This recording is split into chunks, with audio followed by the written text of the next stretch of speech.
ब्राह्मण जो होता है वो जन्म से होता है या कर्म से होता है? ये आजकल कई बार मन में लोग, नई पीढ़ी में लोग सवाल करते हैं। जन्म से होता है, यदि शुद्ध ब्राह्मणी। ओके, सो पहला, महर्षि वाल्मीकि शिकारी थे लेकिन कर्म के आधार पर ब्राह्मण बने और उन्होंने ही रामायण लिखी है।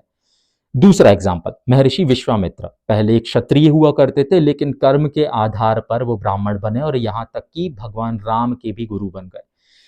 तीसरा एग्जाम्पल, महर्षि रविदास जन्म से चमार थे लेकिन कर्म के आधार पर उन्होंने ब्राह्मणत्व प्राप्त किया और इस लेवल के ब्राह्मण हुए, इस लेवल के संत हुए कि देवी गंगा उनके घर तक चली आई। प्रजापति ब्रह्मा, मतलब ब्रह्म भगवान की अगर बात करूं तो उनके सारे पुत्र जो हैं या फिर जितने भी उनके पोते हैं वो सभी के सभी ब्राह्मण नहीं है। दो वो खुद ब्रह्मा थे लेकिन उनके सभी के सभी पुत्र जो हैं वो ब्राह्मण नहीं है, कई राक्षस भी हैं, दैत्य भी हैं। रावण की ही अगर बात कर लो तो वो तो जन्म से ब्राह्मण था, विश्रवा ऋषि का बेटा था, लेकिन उसके बावजूद भी वो कर्म के आधार पर राक्षस कहलाया। तो आपसे अगर जो भी ये कहता है कि ब्राह्मण होना जातिगत है, कर्मबद्ध नहीं है, वो इंसान गलत है, चाहे भले ही वो रामभद्राचार्य जी हों।